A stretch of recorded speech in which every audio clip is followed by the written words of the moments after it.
Attention, due to the nature of the films discussed, the Civil Gore podcast may contain adult language and themes. The podcast you are about to listen to is the account of the tragedy that befell a group of podcasters, in particular Tim and his co-host Brian. It is all the more tragic that they are relatively new to podcasting. Had they been podcasting for a very, very long time, they could not have expected, nor would they have wished to see, as many of the bad reviews as they were to see in those first few months. For them, an idyllic mutual love of horror films became a nightmare. The events of those days were to lead to the discovery of one of the most bizarre events in the annals of iTunes history, the Civil Gore Ratings Massacre.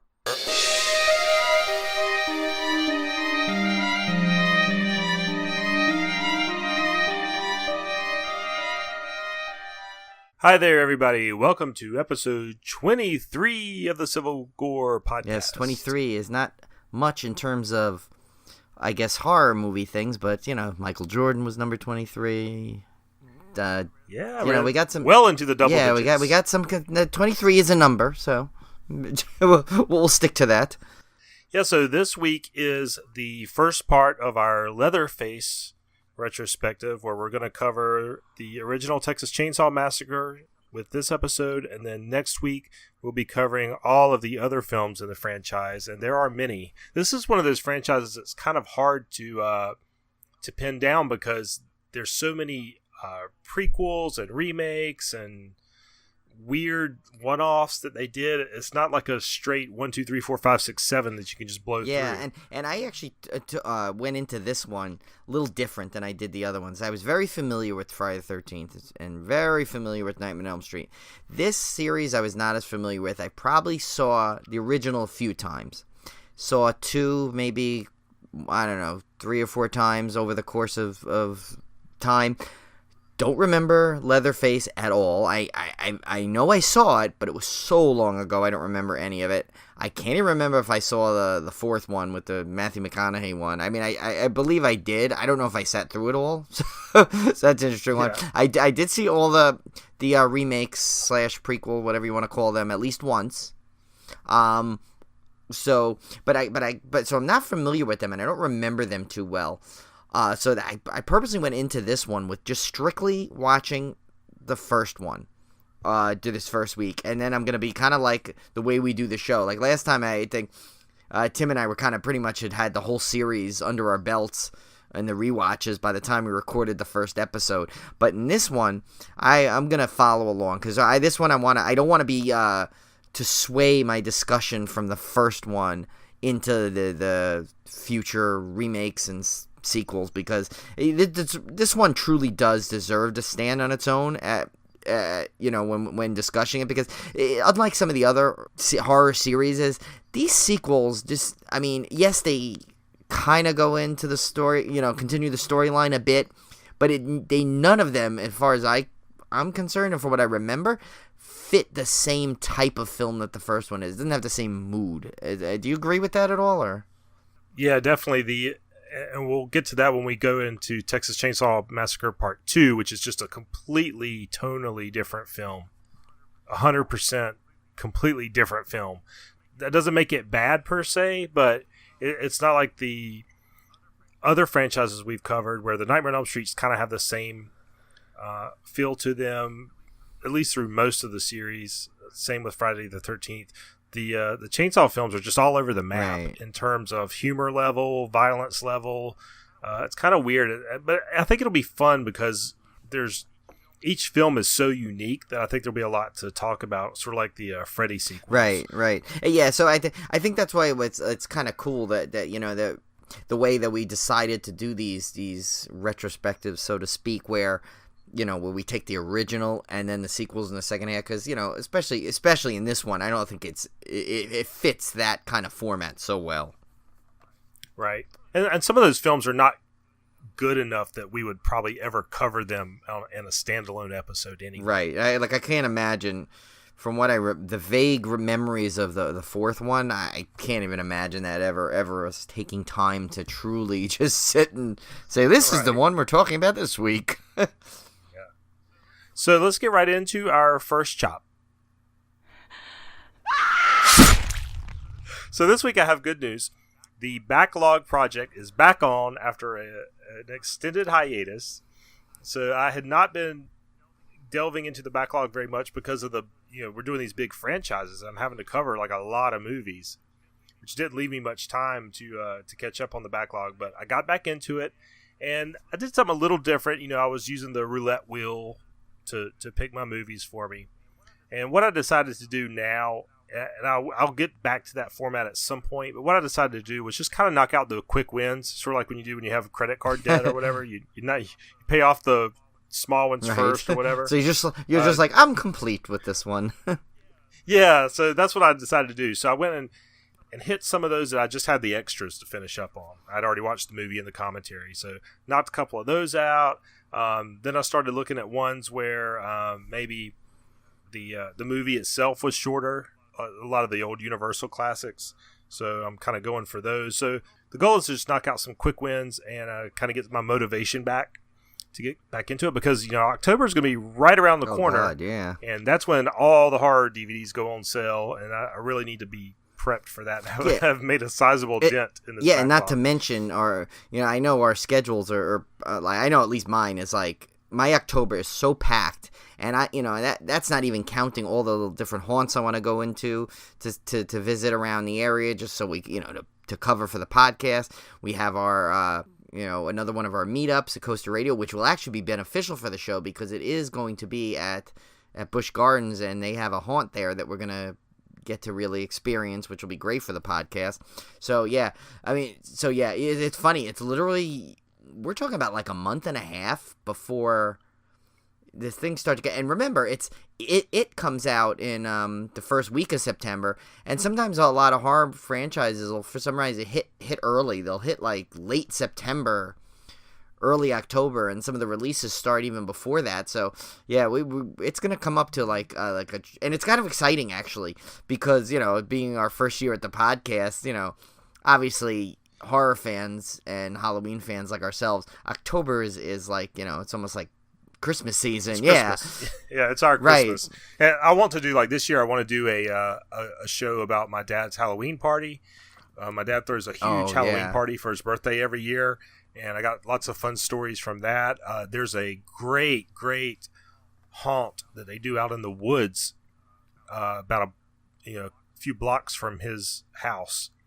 And we went there for the first time last year, and it was just phenomenal. So we're going to revisit that this year. Oh, nice. So I'll have you a full review of that. Yeah, I got Chiller at the end of the month. I mean, yeah, lots of fun stuff coming. Yeah, and I definitely want to do something for the Lake Compounds haunt, because that's anyone in the New England area, or Connecticut, New York, New Jersey, anywhere where you can drive to Lake Compounds.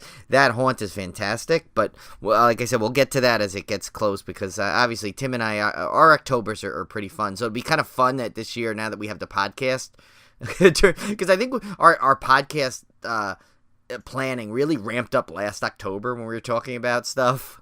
So yeah, it took a few months after that to finally get into swing, but now that we have the podcast going, I'm actually really getting excited for the October of this year, so it'll be fun.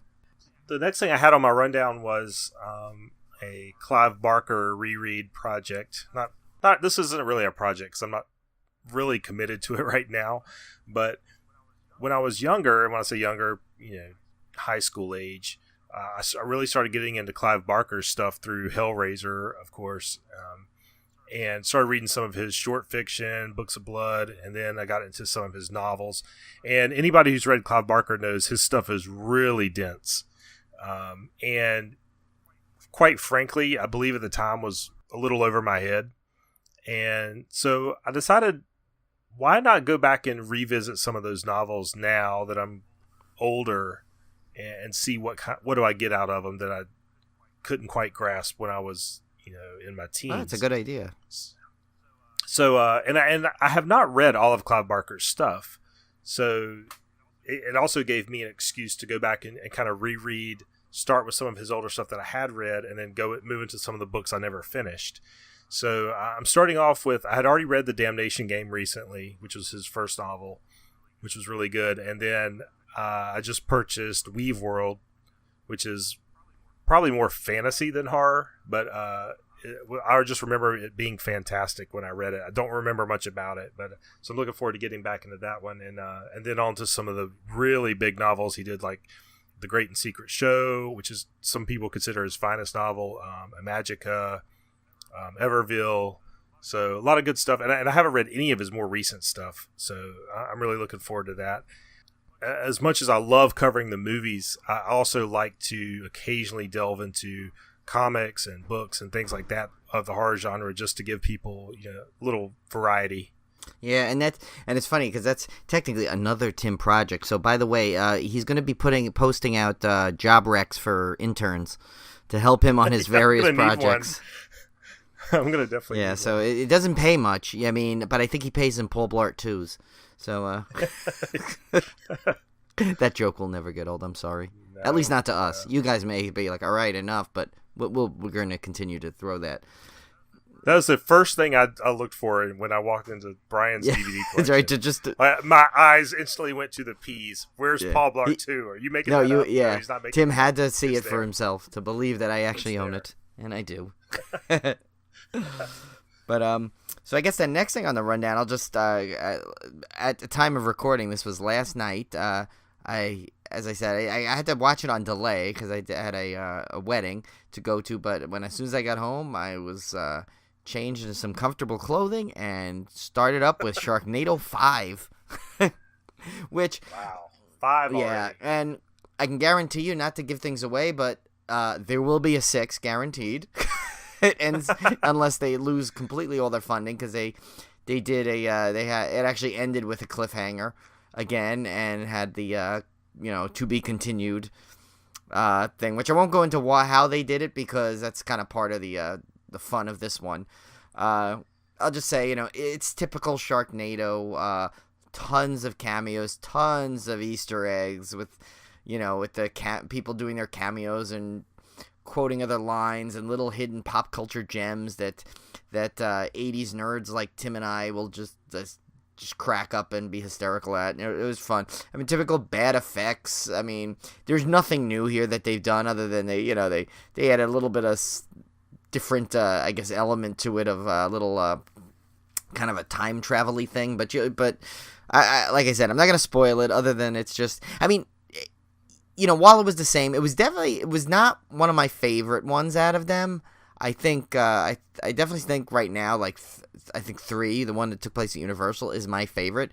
But Last Night definitely gets props for having the return. And I read this that 17 years since she has been a role in front of the camera, and that was Olivia Newton-John. Oh wow! Yes, she makes an appearance in this, along with our good friend doing stand-up comedy, Jason Voorhees. No, actually, it was Gilbert Gottfried, but if for some reason Gilbert Gottfried this whole time is doing impression of Jason Voorhees doing stand-up comedy. Go figure. Oh, don't sue us. Yeah, Gilbert Sorry, Gottfried, especially if you're listening. Especially if we meet you at Chiller, because he is a Chiller. He was announced, and more people got announced to that. You know what? I'm gonna forget her name, but more people got. The girl that Welcome to Prime Time bitch girl got added. I'm glad you didn't describe her as that prime time. Yeah, no, I wanted to be clear the way I said it. I was like cringing that you were going to describe her as that. That's why I threw that in the way I did. But yeah, I forgot her name right off the top of my head, but she is going to be appearing there. They added Kelly Maroney and Catherine Mary Stewart. So they're doing like I guess an unofficial Night of the Comet.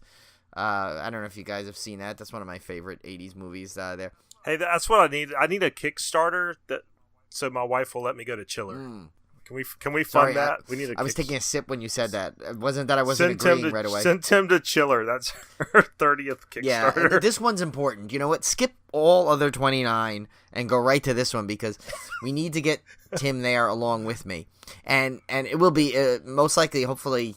I mean, I haven't told him the date yet, but I'm sure Seth, if he's available, will go. So it will be the 3 of us just tearing Chiller up, which would be really fun, especially because Tim and I have been joking back and forth at all the different interactions we may have with these people. Now that we mentioned, and how we're going to get kicked out by security, by all right, of them. Yeah, and we should almost do like a contest, like what's the one that gets us actually called out by security, and the winner. Well, we'd actually give something. We'd give Paul Blart 2 and Paul Blart 1 if you got that one right. And that's a surprise because I actually like Pole Blart 1, so I don't want to part with that one. But yeah, so anyway, back to so the chiller people, a couple of people got added, but that reminded me. But Sharknado 5, it's you know what, if you like the other 4, you're still gonna like this one. And so yeah, I know Tim didn't get to watch it yet, so that's why I'm being somewhat vague with the descriptions. Yeah. But yeah, it's fun. It's definitely one of those. I'll watch it this week for sure. Yeah, you can't not have fun watching those movies.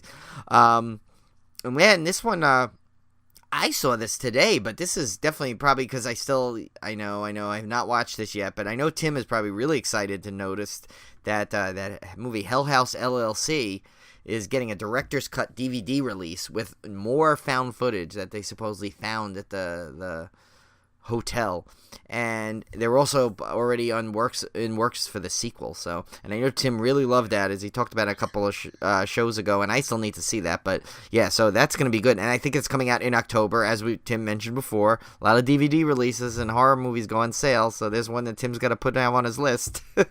Yeah, I'm definitely getting that one, and that's a really neat gem that has been generating a lot of buzz out of nowhere, just from horror fans. And I think it's really cool that this little film could just come out and all of a sudden starts getting all this buzz just from the fans, really enjoying it. Yeah, nice to see that they're doing a sequel. Yeah, and it's like the same as these movies that don't get a lot of the fanfare. Like, I know when I stumbled upon Houses That October Built, I had not heard of it until I just found it one day, and I loved that one. I know Tim loved it too, and those are right up our alley, those type of movies. So yeah, so you never know when you can stumble upon a movie on, and that one I think was on Amazon, right? That wasn't even on Shudder. Yeah, it's on Amazon Prime. A coworker told me about it, and I would have never in a million years. So Grant, if you're listening, thanks for that suggestion. I would have never in a million years probably picked that one because it looks like a typical ordinary run-of-the-mill found footage that was not very well made, but colored me shocked. It was awesome. Right. And Amazon, if you have not perused through their Prime selections on horror, they have a lot of weird and a lot of bad stuff.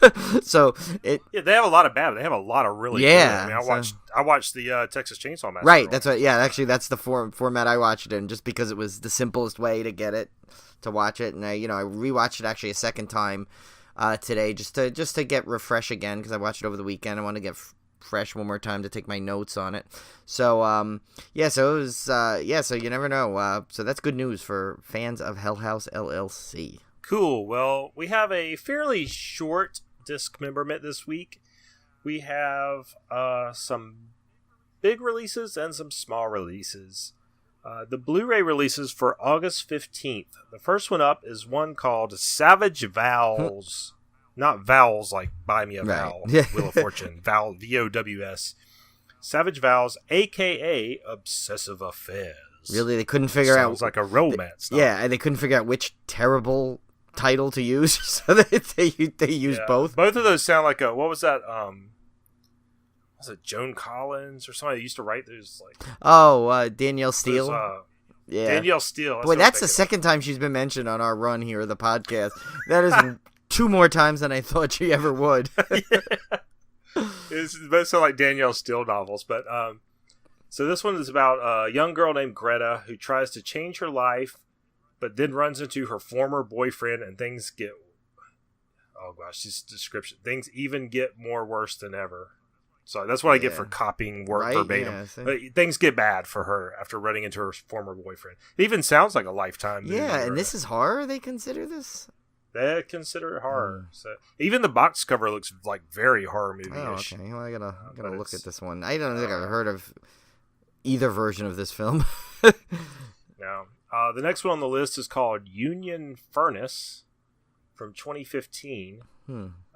It's about a car thief in a small southern Ohio town who gets involved in a game of life and death. This is another one that's weird. To me, Union Furnace sounds like one of those like country rockabilly bands, doesn't it? Like live from Texas tonight, Union Furnace. Ladies and gentlemen, Union Furnace. Doesn't it? It's like it's like. That would be a good name for a rockabilly band. It is. There we go. Kickstarter number 31. But Or, like those bluegrass bands that are like dark bluegrass. right, that's what that is. Yeah. Like Horror Tinge, Union Furnace. It's where we burn the Union soldiers. You hear that, Brian? I hear it. Come down here, your Yankee ways. Burn you in my Union furnace. Why do I see this one becoming a recurring? That'll be the Civil Gore house band. Will be called Union Furnace. The next one up sounds right up our alley. This one really does. It's called The Scare House from 2014.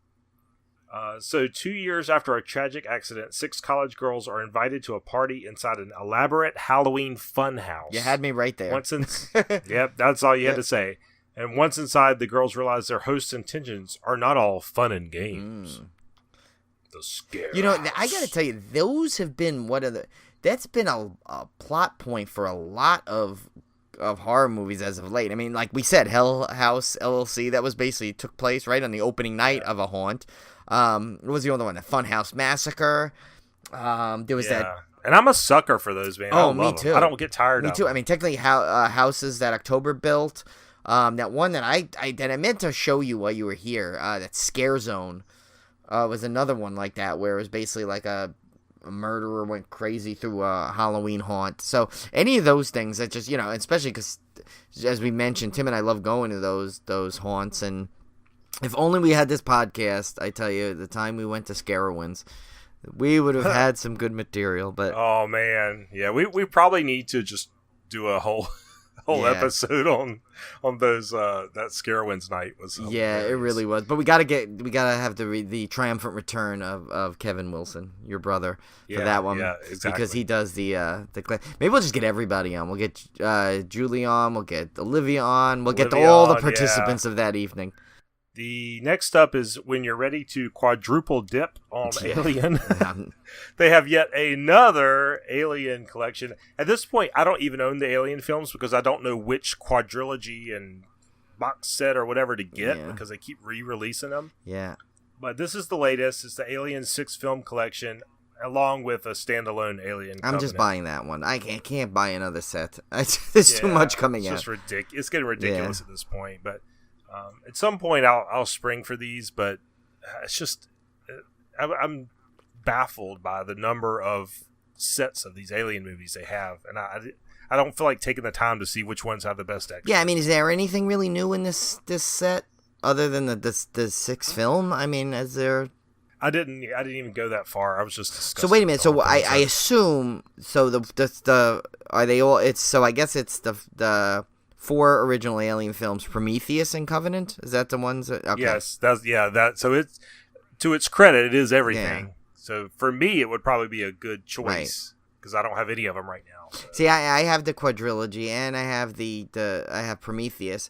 So I really only need Covenant. And right now, I know it doesn't sound like I curb my Blu-ray budget at all, but I think with October coming up and trips coming up and a lot of other stuff coming up, if I'm not going to double dip on this unless there was something just unbelievable that I needed to have on this set, and I just don't think it has it. I think it's I have, and the Prometheus set the edition I have has a lot of behind the scenes stuff on it from what I remember, so I think I'll just skip this and add to Covenant. But I guess from people that don't have the set, it's probably awesome that it came out.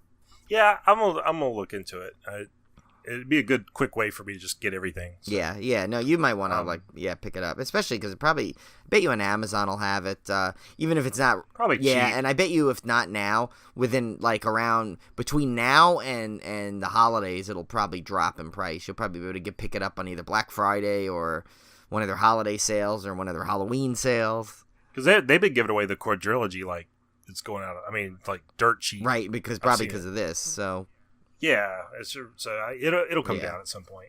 The last one on the list is one of my favorite Stephen King adaptations, and that is Pet Sematary from 1989. Yeah, that I even though I said the last time we mentioned it that I have trouble watching it. I don't own it, so I need to. So I'll probably get it, but.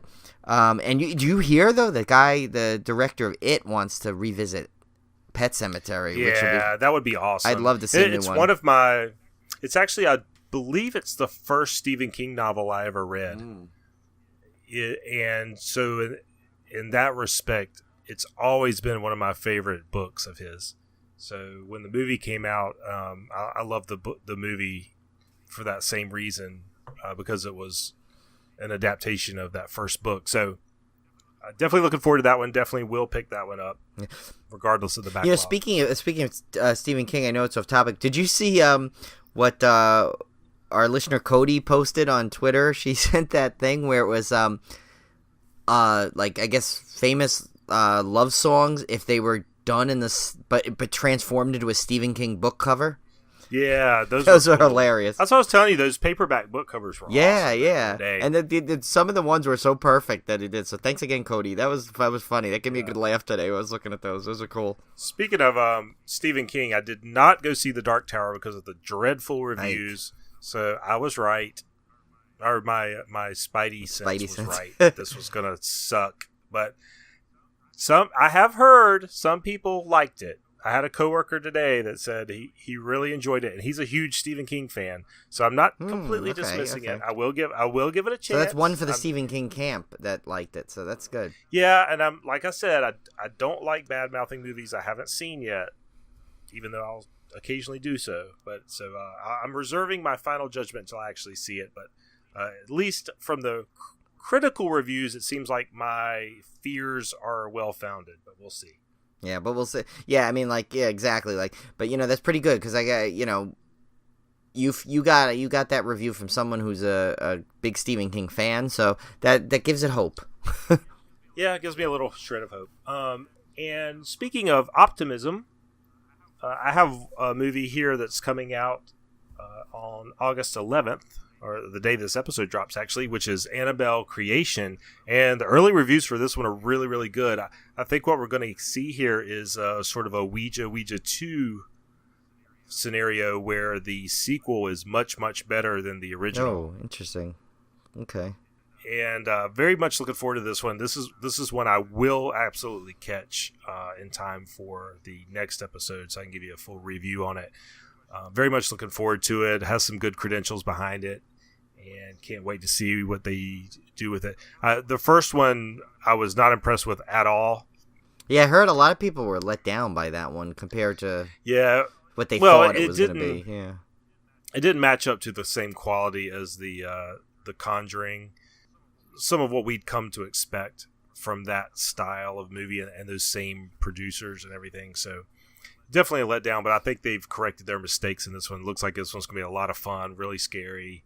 And I love things with killer dolls. Love it. Right, yeah. And then there's a lot of it. This could be the year for that, with obviously Chucky getting his new film and box set coming out. Yeah, which I absolutely cannot wait for. I'm so excited about that. Yeah, that'll be a fun set to have. So let's get right into the Texas Chainsaw Massacre. Yes. This was 1974, the year I was born. So again, I've told you I'm fascinated by movies that came out the year I was born because it gives you a snapshot into what people were wearing, and it's kind of fascinating to see what people were like when you were a little baby. I was 2, so I was a little... Okay, so of course it was directed by Tobe Hooper, written by Kim Hinkle and Tobe Hooper, starring Marilyn Burns, Gunnar Hansen, and Jim Sydow. Hopefully I said his name right. I think so. I mean, since there's no... We struggled, by the way, behind the scenes to struggle to try and get his name correct, but we could not find it. I was trying to do my research. Yes, and just because the guy did not do enough interviews that are publicly available, it's his own fault now if his name is spelled wrong. I came to this one very, very late. So if you recall, Nightmare on Elm Street series, Friday the 13th, Halloween, all of those I watched on VHS back when my mom used to let us go to the video store and rent whatever we wanted. Now, at the time, Texas Chainsaw Massacre was there, but I was scared to rent this one. And it was partly because at the time I thought it was a true story. They made it look like so it. On the You're box. Right, yeah. They said based on... Well, it is based on a couple of stories mixed. But, so. I thought... I took that literally. I didn't know. I'm a young teen at the times, and you didn't have internet at the time to look this stuff up. There was no Snopes. Literally, all you had was the box cover and what people told right. you. And something based on real life was a little too extreme for me at that time. You know, I knew the difference between real life and movies, and I wasn't really into the whole true crime thing at the time. And the other thing is, even at that early age, even not knowing a whole lot about horror, because I was just getting into it, that movie still had a reputation.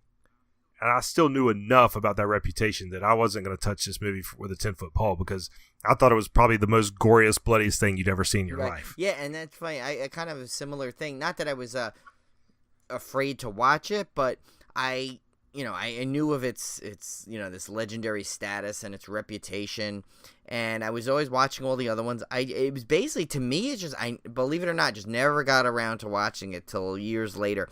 And it's funny, but while I hadn't watched it, I kind of built up this theory in my head what it's like, and after seeing all the Friday the 13th and Halloweens and all the other rip-off slashers and stuff like that, to me, I assumed it was literally a bunch of people hanging out in Texas and getting chainsawed to death. That's it. I thought it was that basic of a plot. And obviously, when you go watch it and then the subsequent sequels, you realize it's way more than that.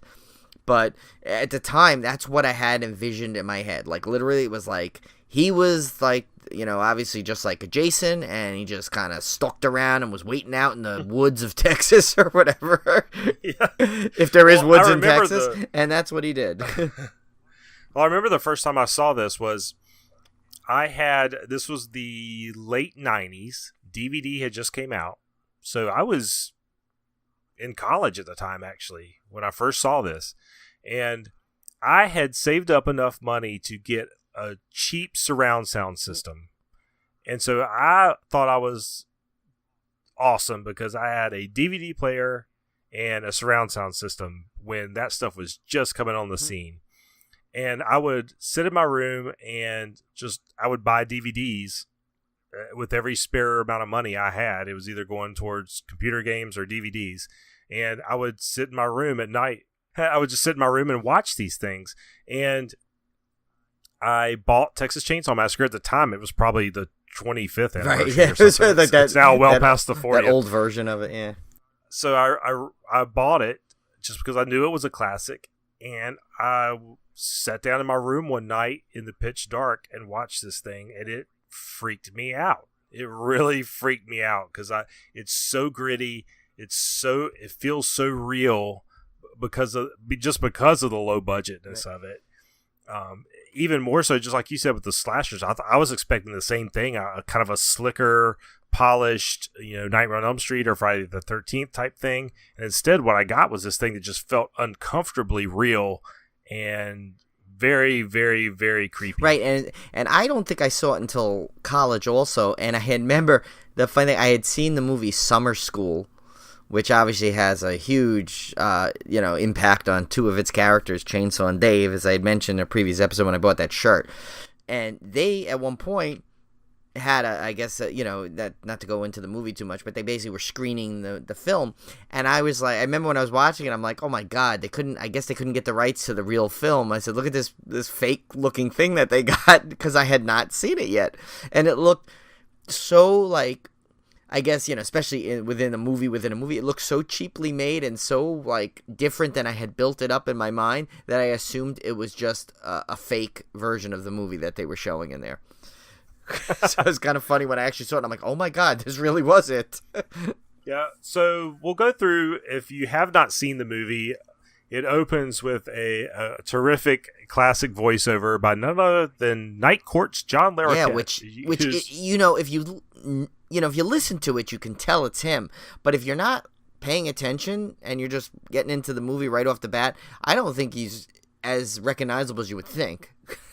No, I did not know this until you told me, which shows how much of I don't know a whole lot of trivia about this one. I believe I did watch the director's commentary back on that DVD way back in the day, but that little nugget I apparently forgot if I ever knew it at all. And of course it portrays itself as a true story, something that's been mimicked many, many times since. Just tell them it's a true story. Who cares? Yeah, right? If that's actually the case or not, right? Yeah, I mean, it's a movie. They're gonna, and it's funny because this movie starts off really I mean, as gritty and as uneasy as the movie is throughout, it kind of like starts off pretty much just like that. I mean, with that, after that voiceover, it's just a black screen for, I'd say, a good 10-15 seconds with just these sound effects. And then you get the iconic, the sound effect of like, supposedly, I guess, the camera. As Tim and I were discussing this before, actually. We were trying to like come up with a sound like. Yeah. Well, yeah, I don't. It's like, yeah, we don't know what. I mean, we assume it's supposedly the camera because these flashes of gory pictures going back and forth, and it is just weird sound effects throughout this movie too. But yeah, so it's like, and it's just like the first. Think about the first, like, oh, you're not expecting it, and then you just hit with that ear piercing whiny sound, whatever it is. And then smack in your face, like close-ups of gore, and it's like you're like, wow, what is this movie? You know, if you haven't, when you see it for the first time, you're like, what the heck am I about to watch? Now, one thing I loved about this movie when I rewatched it, and I've seen it many, many, many times, but I rewatched it for the podcast, was how incredibly simple the story is, but it's so entertaining despite that simplicity, just because of all the characters. And it's not that they have a deep backstory or anything, because they don't, but they're just so unique, and they're presented as basically what you see is what you get. Right. They're almost more charming because they have no backstory. He kind of leaves the viewer to fill in their backstory for yourself.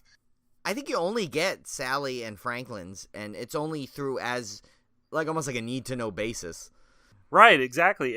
Especially with we'll get into it in a little bit when we get into the actual family. But let's go through the principal cast first. So you have Sally, which I'm just laughing because Brian has basically described all the girls and the amount of clothes they take off. I mean, if you think about it, she's through the whole movie she's wearing these like tight white jeans. We're talking about Sally, right? Yeah. Okay, this is Sally. I wrote plain but sweet and braless. That's what I wrote because, listen, I mean, she's walking around. You can clearly see that she's not wearing a bra because she's popping out through the shirt the whole time, and she's wearing tight. And as we know, you have a radar. Yes, I do. I am not going to hide that fact. And yeah, so and really that's the thing. It's like they don't have much. Like Tim said, there's not much backstory. So a lot of it that you get is their physical appearance and their reactions is kind of like what I remember most about a lot of these characters at some level, but it still works, which is funny because without a lot of depth and backstory to a character, you usually don't care about them. But what's interesting about this is like Tim had said, without the backstory, but they're still so unique in a way that you still get invested in them, which is pretty strange for a movie of that type. Well, it's one of those things where, and this next character is a perfect example of it, is if you make the character unique enough, then you don't need the backstory as much. Right. Like this guy, Franklin, he's basically an invalid. He's in a wheelchair, which you would, in a typical movie, that character would be sympathetic, right? He's a cripple in a wheelchair. But this guy's kind of a whiny, annoying jackass. He is. And like I wrote it there. I wrote, you feel bad for him, but then right as you really start to feel bad for him, he does something so like to the point where you're like, oh my God, I want to like just leave him on the side of the road. And this sounds horrible. Yeah, but it's kind of ingenious because your mind is instantly captivated by this character, like because he doesn't follow the typical guy in a wheelchair two-dimensional stereotype because he's not sympathetic. No. I mean, really? Yeah, no, and I mean, like even in the first scene where you really encounter anything he's doing, you feel bad for him. The poor guy goes out to pee and then somehow ends up rolling down the hill and flying out of a coffee can or something. Like, give him a can to pee. And I still don't understand what blew him down the road. Was it the truck going by, I guess? Yeah, the truck goes by, and I couldn't tell if it's like it blew him down the road or if it just startled him and he rolled down. I don't know, and it does this elaborate like reaction to it, and he falls like kind of like annoying. It's weird. I don't know, but I know this is horrible to say. Believe me, I'm one of the most sympathetic person you will meet. Like always like making sure everybody's like, if I'm in a group, I'm making sure everyone's included, everyone feels happy and looked after. But you can only feel bad for him at some level. And I'm like, he's like falling, and I'm like, oh my God, look at the way he's falling with his arms, like doing that weird face he makes. I don't know. It's like terrible. I know I'm a horrible person now. I sound. And they kind of like and then the other thing is, why is he traveling with these people? What's the brother, right? He's the brother of Sally. Yeah, but still. But yeah, like, why did they he seems like he's nothing but a true liability. But here's the funny thing is, every once in a while, he comes up with information that's important. You know?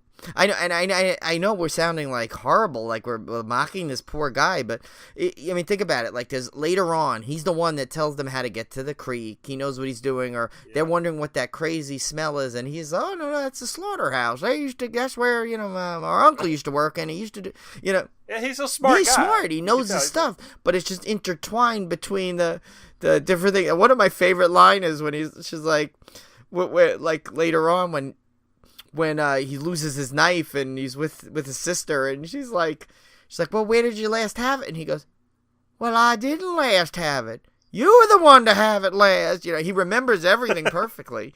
That like she had to. Yeah, it's just a testament to how good a performance he did. This guy's awesome. He is, and and that's the thing. It's like he it's like, at some point you really like, you could see like, and it's funny, you almost mimic what the characters do in the film.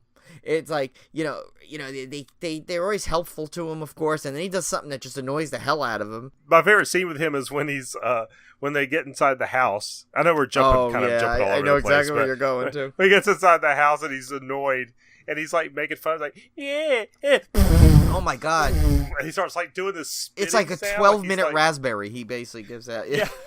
He like pitches a temper tantrum like a 3-year-old. It is hilarious. And the best is when then the other guys come down. It's Kirk and Pam come down. He's like, oh yeah, the creek's right down through those cabins over there. And he's like so helpful and pleasant again, and it's like, and he really does have a bit. And it's so funny because they literally like that one, when we get to her character Pam, I mean, she flat out calls out what he's gonna have a horrible day when she's reading the horoscope.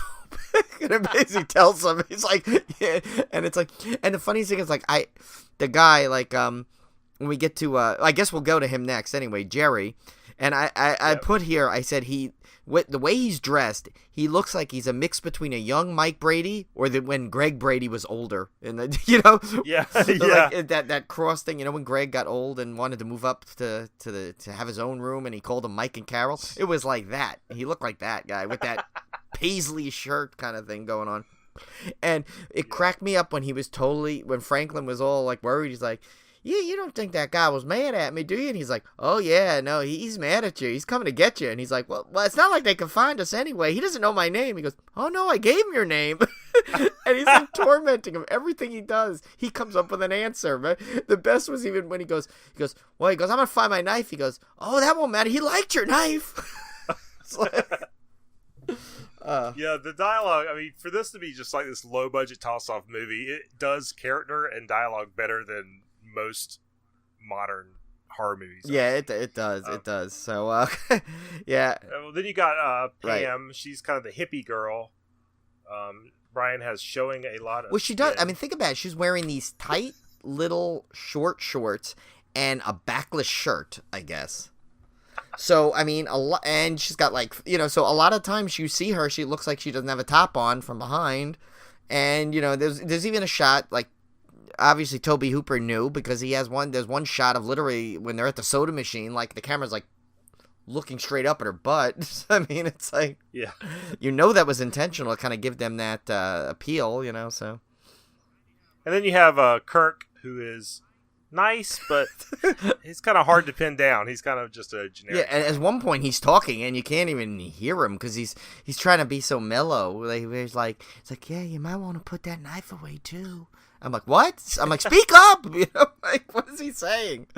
But now, the hitchhiker is the first member of the family that we come across, because they stop, unfortunately, to pick this guy up.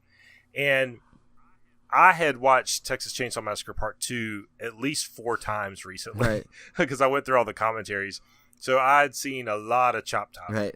And I couldn't help but feel like Chop Top's character was inspired by this character. Absolutely. Because it has the same cadence and everything of his voice. But well, those Sawyers, I guess, are all somewhat alike. Yeah, they're all like that. He's just this weird, creepy, manic, crazy guy, and instantly creeps you out just looking at him. He did a great job.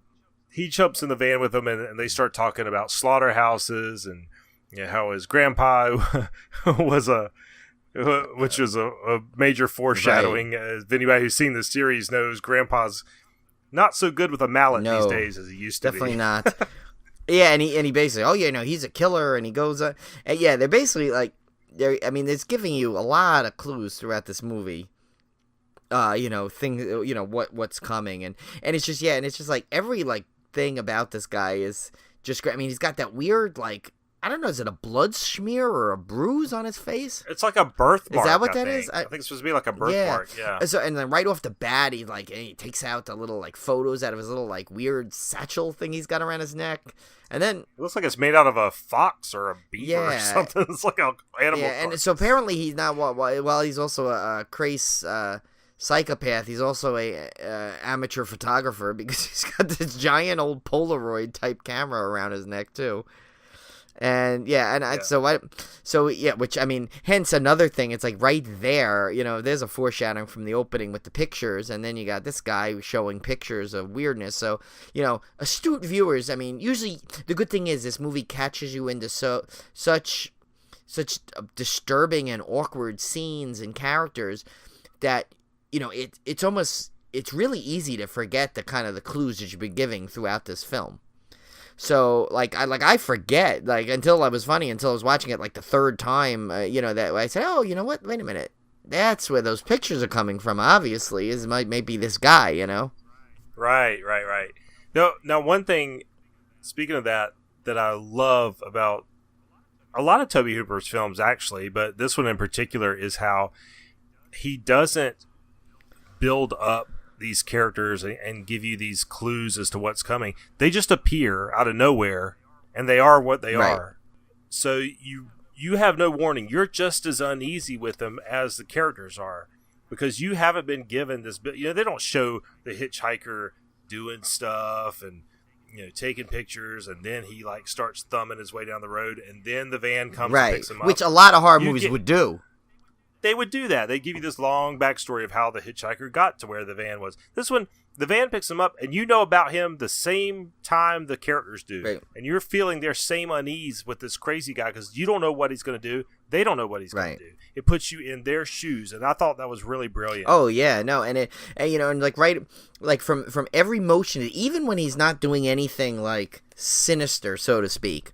Just the uneasiness of him, like the fact that they even go to pick him up. I mean, he's all like gangly looking and like just funny right off the bat. You're like, what the heck are they thinking picking this guy up? But we got to remember, this is 1974. Back then, picking up hitchhikers was probably like the norm, Yeah, my mom tried to hitchhike to Woodstock actually in '69. Oh, and it probably wasn't until the movie The Hitchhiker, right, or the TV show The Hitchhiker, right? She didn't make it. Oh, no. But that back then, that was something you could probably do. You could try. Yeah, I mean, it definitely was not, now it's like, never pick up a hitchhiker, because how many horror films and shorts and true stories you hear about it. So it's like right now, it's like it was such a simpler time back then. So no matter how funny the guy looked, I'm sure it was probably like, all right, he's a weirdo, but you know what? I'll pick him up, Well, plus they're kids, hey man, help out another right. guy. And one of them, I think it was Sally, goes, oh my God, he'll asphyxiate himself out there, because I guess it was so hot. But then she's so quick to tell him to walk home after that. So they stop at this movie has been copied many, many times as far as, strangers in a strange land, stopping at the gas station. House of 1,000 Corpses comes to mind right off the bat. Oh my gosh, just tons and tons of how many horror movies start with people stopping at a gas station, a weird gas station. In fact, my friend Paul and I are famous attempt in a horror film through film school in college, which that was the one I was trying to look for when you were here, which I still got to dig up and find to show you. That absolutely within the first 5 minutes of our student film, they were all stopped at a gas station. That was actually my cameo, was in the gas station. So and I don't know where they got the old guy from this gas station, but he had to be like a real local. Maybe, yeah, he's old guy. Yeah, he didn't act like an actor. He seemed real. Yeah. Real creepy. Yeah, and that was just that whole sequence is just so unnerving on some weird levels, because at first the guy didn't seem so creepy. He just seemed like a typical guy at the gas station. But then you got that little guy who's keeps washing the thing, and then he sends him away, and then as soon as he walks back, he comes back and starts washing the windshield again, and God knows what was in that bucket, but it did not look like soap and water, really. I mean, so of course they get to they wind up at this house where the Sawyer family lives. Which, interestingly enough, in this first film, you don't have a lot of names. No. And things. Even the cast is not credited as their names you would later come to. No, that's literally Leatherface and Grandpa. That's it. Yeah, an old man, hitchhiker. Yeah. That's literally their names. Yeah. Because I don't think when this was made, there was a thought of a franchise. They thought it was a one-off. Not at all. Yeah. Yeah, not at all. But the appearance of Leatherface may go down as one of the best horror movie villain reveals I've ever seen. Oh, absolutely. Yes. Think about it. You go into this, especially back in 74 before internet and everything, having no idea who the quote-unquote villain is in this, really. And all of a sudden this guy comes out wearing this leather face, literally, over his real face, and just proceeds to hit the guy with a mallet. And the way he killed him was just so violent. Yeah. He's later twitching and stuff. It's so... it's so realistic looking, and then just pulls him into that big famous metal sliding door. It was just so sudden and shocking. Right, and remember at that point, it's a pretty, it's a slow burn in that. I mean, I know you get the weird scenes with the hitchhiker and all that, and then the gas station. But if you think about it, really, it's a very slow pace to that movie at that point.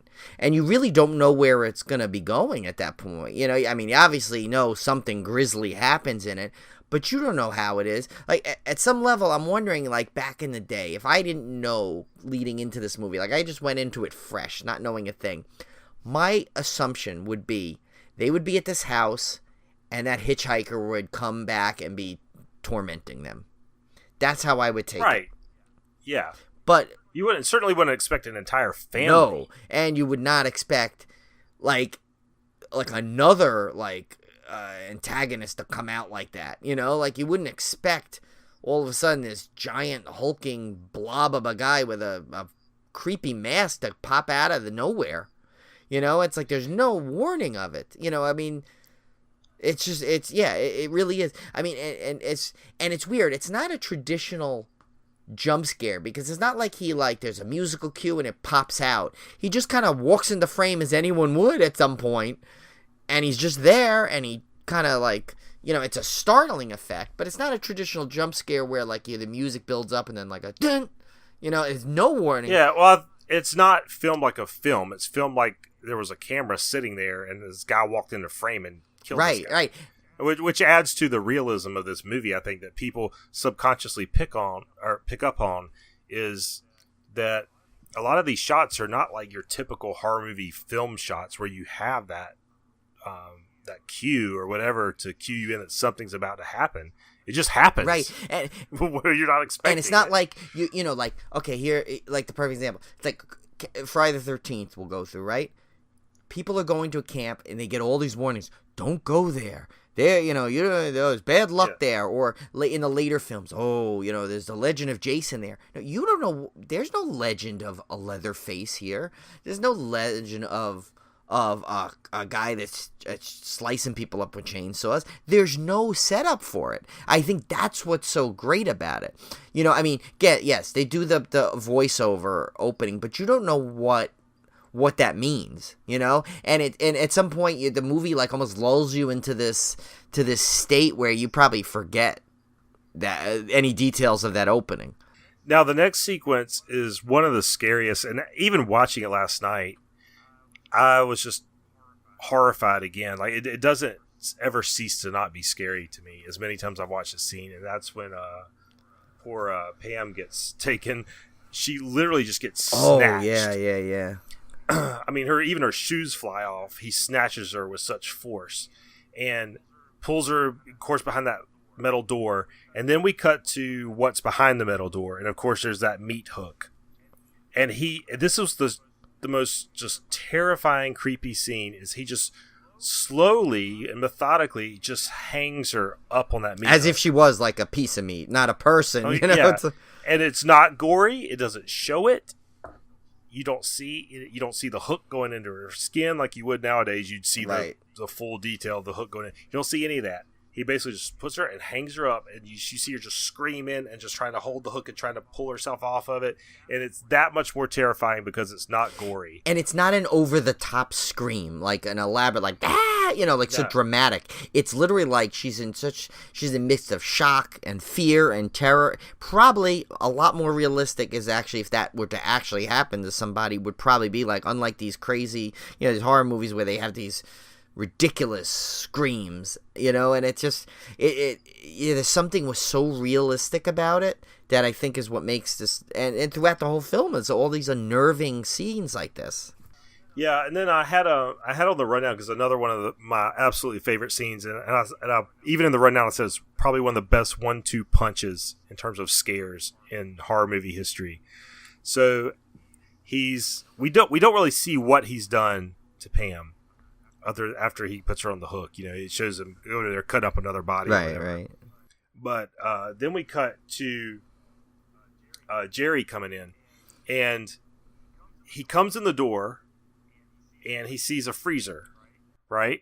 So, normal horror movie, you'd expect he's going to open the freezer and see the body inside, right?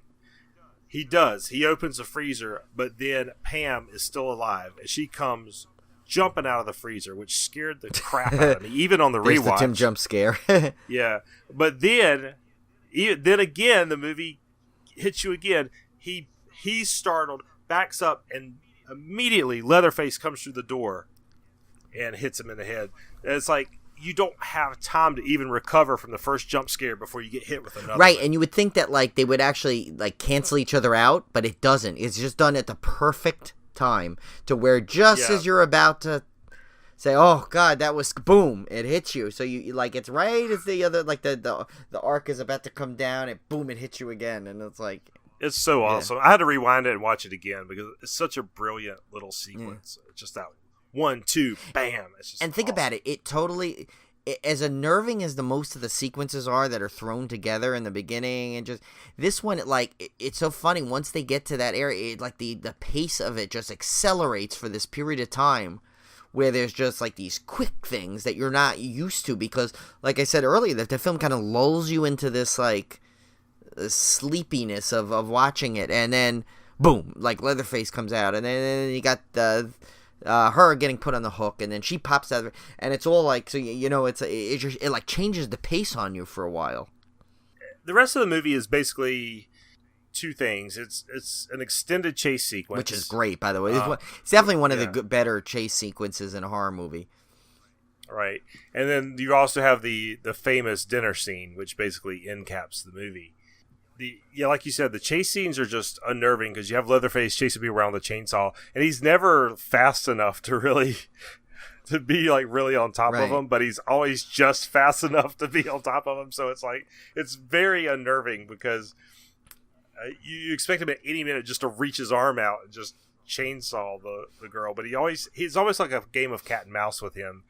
You almost have the feeling that he doesn't really want to catch her. Like he enjoys the chase to some degree, and and especially the one part of the chase when I guess she's through like the the bramble or whatever with all those branches, and she can't get through it, and she's just fighting her way through it, and the camera's so in on it, you get this like claustrophobic feeling that she does, and like you just, and the whole time you hear that the chainsaw moving closer, and so he's just outside of it, and it's just.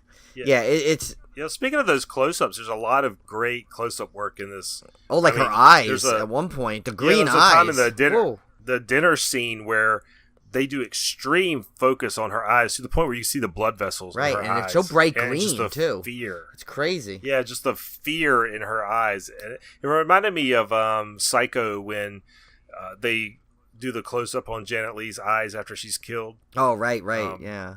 At the end of the eye of her corpse. It's kind of that same kind of feeling. They just keep getting a closer and closer and closer and closer to her. It invades her space, which gives you another reason to be uncomfortable. I think it's another trick that he uses to make you feel on edge because you're so close to somebody. Right. And and another thing too, there's like that this does is I loved it because this to me was always the things like if you ever have obviously everyone has nightmares before, and this was always the things that I used to hate about my nightmares, and it kind of relived it in this film to some degree when you're being chased, and she gets to a place where she now thinks it's a safe haven at this gas station. She thinks she's going to be saved, and she realizes she ran right into a trap at some level, and and then she realizes, oh crap, this guy's in on it. It's like, and then that initial fear of like, oh my God, how am I ever going to get out of this kind of thing? Right. Of course, we're talking about the old man. Right. The old man is back from the gas station, and he has this first initial, oh, don't worry, I'll save you. He's not there. And when you kind of think of it, he goes out, and they play a lot of tricks on you in the scene because he goes out and he goes, oh, don't worry, I'll go. And he's not there for a while. And now after seeing a million horror movies, you're like, okay, she's going to walk out and he's going to be lying there dead. No, then all of a sudden the truck pulls up, and it's like this quick, unexpected arrival of the truck, and you're like, oh, okay, maybe he's okay. And then he comes in with the rope, and you're like, uh-oh. Yeah, and the old man does a great job. He gets a lot more screen time in the sequel, and because of that movie's more comedic tone, he really gets to go kind of crazy with some of his dialogue and stuff. He's played a lot more for laughs. Whereas in this one, he just comes off a lot more sinister and creepy. Although I did laugh when he's like, it's probably more of a nervous laughter when he's sitting in there and he's in the car and he's driving the truck and he's driving her back and he keeps hitting her with that little, he's like, or whatever. Well, he is definitely the movie's probably only one of his few lighthearted characters. Yeah, I guess. Of the whole movie is him, if you want to call it right. that. And it's and then like he has one line. He's like, oh yeah, no, killing just didn't do anything for me or something. He's like almost like the mastermind and the leader of the family at this point. Yeah, he's such a great character actor because he almost looks like a cartoon come to life. He really does. He does, and he's like you can almost picture him like in like a Bugs Bunny cartoon or something like. Yeah. Someone like Bugs Bunny would dress up as the female bunny in Torment, kind of like that. I can see like that. Exactly. It's like... So we finally get to the famous dinner scene where everybody's been offed except for poor Sally, and she is strapped to the end of the table, and the family has her, literally is going to have her for dinner, yeah. I guess you could say. And we get the famous grandpa, which we think is a corpse. The first time I saw that, when they were up in the room, and remember, and there was the grandmother, I guess, and the grandfather. Yeah. I assumed that he was a corpse, and they just kept him sitting there. Yep, but he's actually still alive by some miracle. Yeah. And then we have this very disturbing sequence, and they repeated it in the sequel, which we'll get to when we cover part 2. But where they're basically holding Sally's head above a bucket or wash tub or whatever, and they're trying to get Grandpa to sledge her in the head with the hammer or with the mallet, just like he used to kill the cows back when he worked in the slaughterhouse. And it's just such a disturbing scene. You could just, oh my gosh, it just gave me the chills thinking about what it would be like to be in that situation where you're just being held there waiting for that hammer to come and down I think one time it does hit her, just not hard, because she does get hit and there's a little blood, but at some level, at the same time, as disturbing that is, it is like this weird subtle comedy of every time he drops it, Leatherface goes to pick it up and puts it back in his hand, and he's trying so hard. It's like teaching a kid to hold a crayon or something. Because Leatherface is like, he's such like this like man-child at some degree, and he's always being told what to do, and he's yelled at, and he's...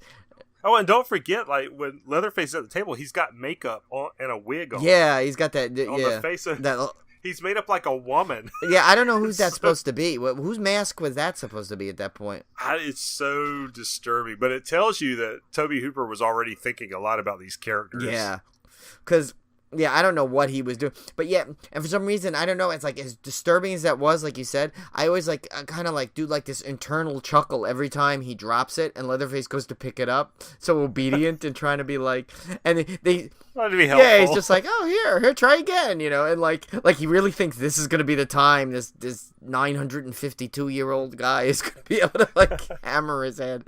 So it's like, yeah, it's and the fact is, it's like it's a mix of that comedic element and her true terror that makes it such a unique sequence. It's like, because you really like you don't want to laugh, but you can't be 100% terrified at the same time. It's like this weird mix, and it's like, yeah.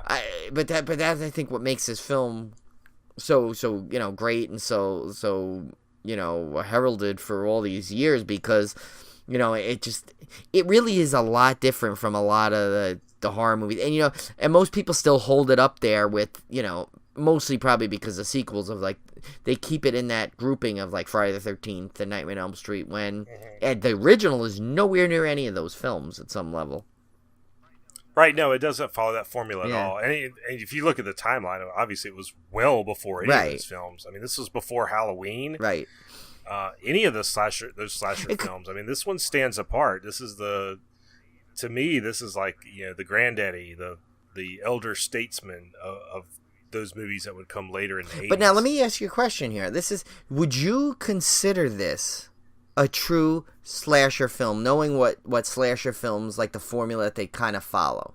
I know it resembles it, but would you actually classify it, right? No. Yeah, I wouldn't either. No, because how, people often hold Halloween up as the originator of the slasher film, at least as far as the modern slasher. There were slasher films before that predated Halloween, obviously, but it's kind of looked at as the one that really started the mainstream. So no, I don't consider this a slasher film at all. Right, I don't either. Partly because there's no one main villain. It's really a whole family. Right. Leatherface is obviously being the most famous member of that family, and the main recurring one throughout the entire run. But no, so I wouldn't consider it a slasher film per se, but it's still established so many horror tropes and stuff that would come later, and that those slasher films would adopt. Right.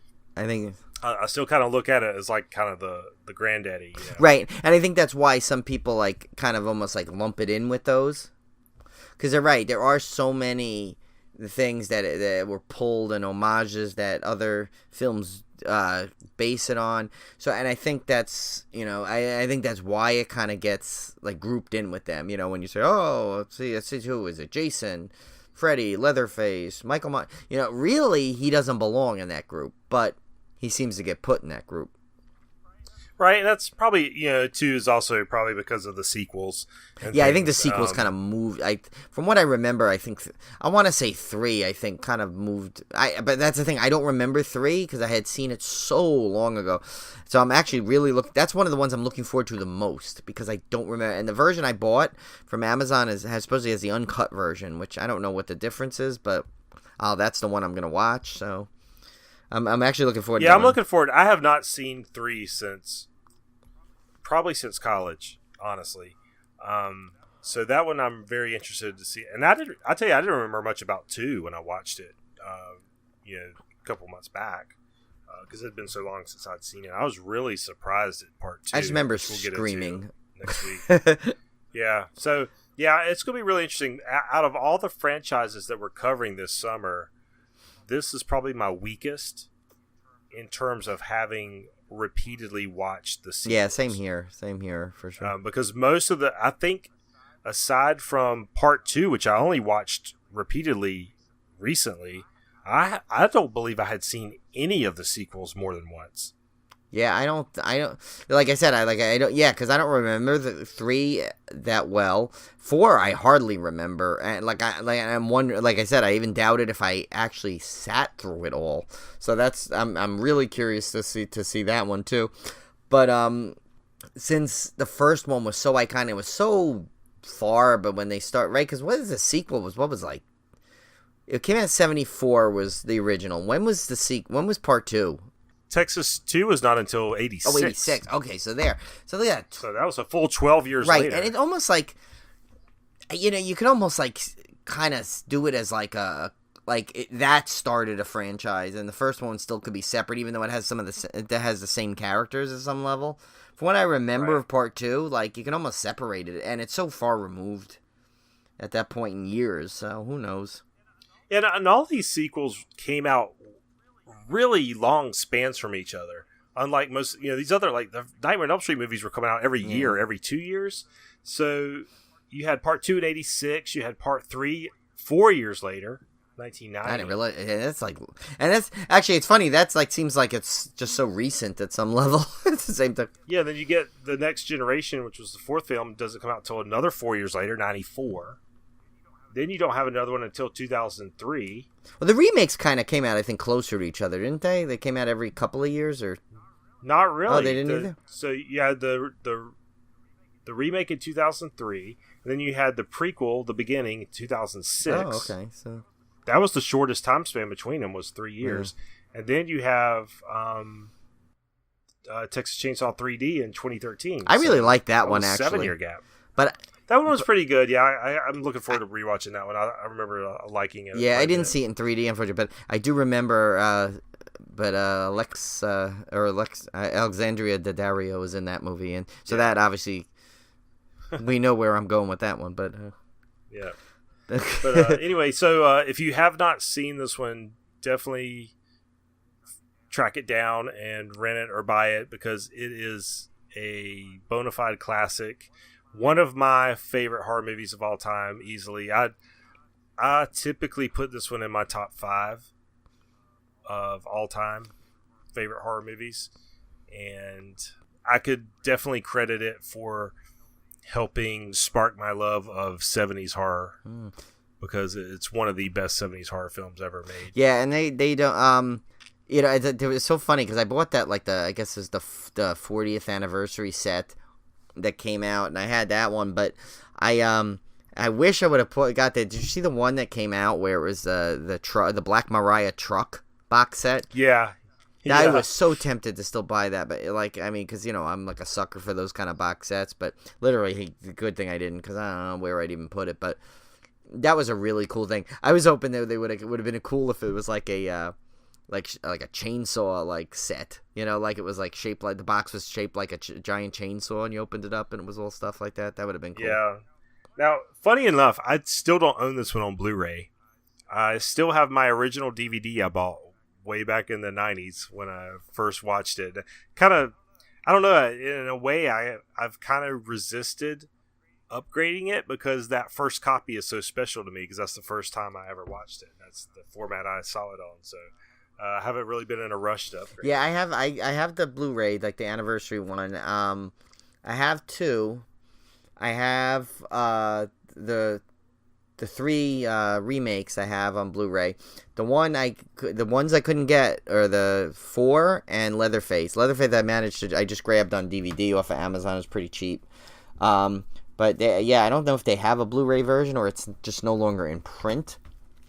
But the version on DVD that I got, actually, it's not bad. It's got it's got 2 versions of the film, the rated and unrated.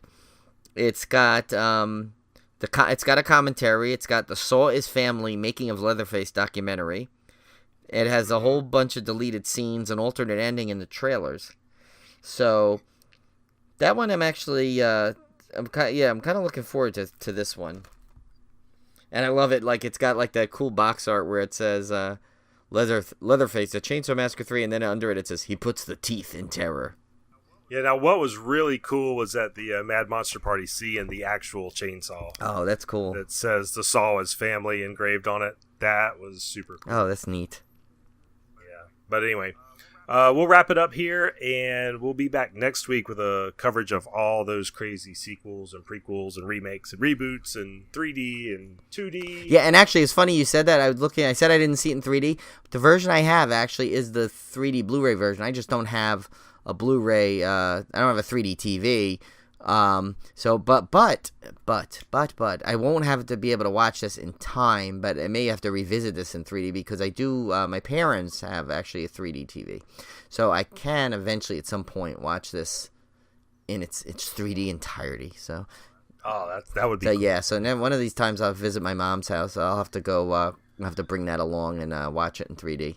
I'm sure I'll be the only one, but so it'll probably be late at night when I'm like everyone goes to bed and I just monopolize the TV. But Yep, and we'll save our beer pairing and trivia question for next week, as usual. Yeah, oh, sorry. I was going to say, and we'll probably stick with that formula through the Summer Slaycation, where with the second part of the look back will be with the beer pairing. So I know we're used to having them every week, but it seems silly to do it this first week, so. Yeah, because these really are true two-parters. These episodes were meant to be one long, gigantic, epic episode, but we just kind of split it up. So really, this is technically only half an episode. More for your ease and ours at some level, so we're not trying to shove in, 12 movies in a week span, so it's like... Right, yeah. It works out a lot better. We do have some life outside of our movies. Yeah, I mean, we have to have time to go out and buy them and order them, so... Yeah, exactly. Okay, guys, so we'll see you back here next week. Take it easy.